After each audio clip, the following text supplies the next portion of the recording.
চলতি বছরের শুরুর দিকে যুক্তরাষ্ট্রের অপারেশন এপিক ফিউরি চলাকালে ইরানে টানা ৪০ দিনের জোরালো সামরিক অভিযানে বিপুল পরিমাণ অত্যাধুনিক ও জটিল প্রযুক্তির অস্ত্র ব্যবহার করে ওয়াশিংটন।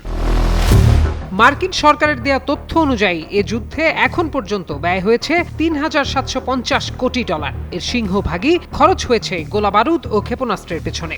অতি সম্প্রতি ইরানে হামলা স্থগিতের সিদ্ধান্ত কার্যকরের আগ পর্যন্ত মার্কিন বাহিনী দেশটি জুড়ে ১৩,০০০-এর বেশি লক্ষ্যবস্তুতে আঘাত এনেছে।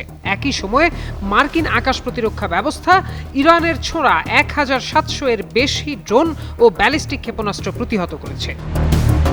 নিউ ইয়র্ক টাইমসের এক প্রতিবেদনে বলা হয়, নতুন করে সংঘাত বৃদ্ধি না করার জন্য ট্রাম্পকে পরামর্শ দেওয়া হয়েছিল, কারণ যুদ্ধ দীর্ঘায়িত হলে যুক্তরাষ্ট্রের অস্ত্রভান্ডার আরও খালি হয়ে পড়বে। তবে সোমবার দ্য ওয়াল স্ট্রিট জার্নালকে দেয়া এক সাক্ষাৎকারে এমন ঘাটতির কথা সরাসরি অস্বীকার করে ট্রাম্প বলেন, বিশ্বের যে কোনো দেশের চেয়ে আমাদের কাছে অনেক বেশি গোলাবারুদ আছে, প্রয়োজনের চেয়েও তা অনেক বেশি।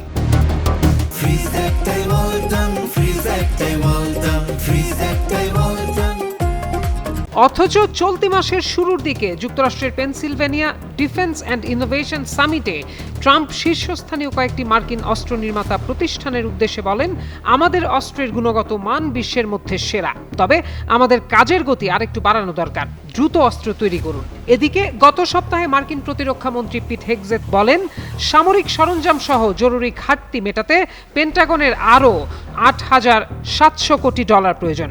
আর এ থেকেই আঁচ করা যায় ওয়াশিংটনের অস্ত্রের মজুত কতটা নড়বড়ে। ওয়াশিংটন ভিত্তিক গবেষণা প্রতিষ্ঠান centre for strategic and international studies CSIS মার্কিন অস্ত্রাগার শূন্য হয়ে পড়ার এক ভয়াবহ চিত্র তুলে ধরেছে। CSIS এর হিসাব মতে এ যুদ্ধে ১,০০০-এরও বেশি টমাহক ক্ষেপণাস্ত্র ছোড়া হয়েছে, যার একটির পেছনেই খরচ প্রায় $২৬ লাখ। CSIS এর তথ্য বলছে, যুদ্ধ শুরুর আগে যুক্তরাষ্ট্রের কাছে আনুমানিক ২,৩৩০টি প্যাট্রিয়ট ক্ষেপণাস্ত্র জমা থাকলেও চলতি সংঘাতে ১,৪৩০টি ক্ষেপণাস্ত্র ব্যবহার করে ফেলা হয়েছে, যার প্রতিটির পেছনে খরচ প্রায় $৪০ লাখ। গবেষণা প্রতিষ্ঠানটি আরও জানায়, যুদ্ধ শুরুর আগে ওয়াশিংটনের কাছে থাকা আনুমানিক ৩৬০টি থার্ড ক্ষেপণাস্ত্রের মধ্যে ১৯০ থেকে ২৯০টি ইতোমধ্যে ছোড়া হয়ে গেছে। মার্কিন সামরিক পরিকল্পনাবিদদের একাংশের মতে ভবিষ্যতে তাইওয়ানে আক্রমণ করতে পারে চীন। তাদের ভাষ্য, প্রশান্ত মহাসাগরীয় অঞ্চলের কোনো যুদ্ধে চীন তার বিশাল ক্ষেপণাস্ত্র ও যুদ্ধ বিমানের বহর নিয়ে ঝাঁপিয়ে পড়লে মার্কিন বাহিনী এক বড় ধরনের অপ্রস্তুত পরিস্থিতির মুখোমুখি হতে পারে।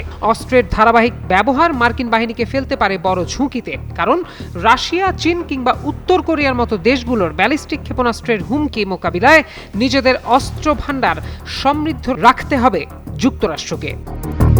প্রত্যয় দাস, যুগান্তর নিউজ।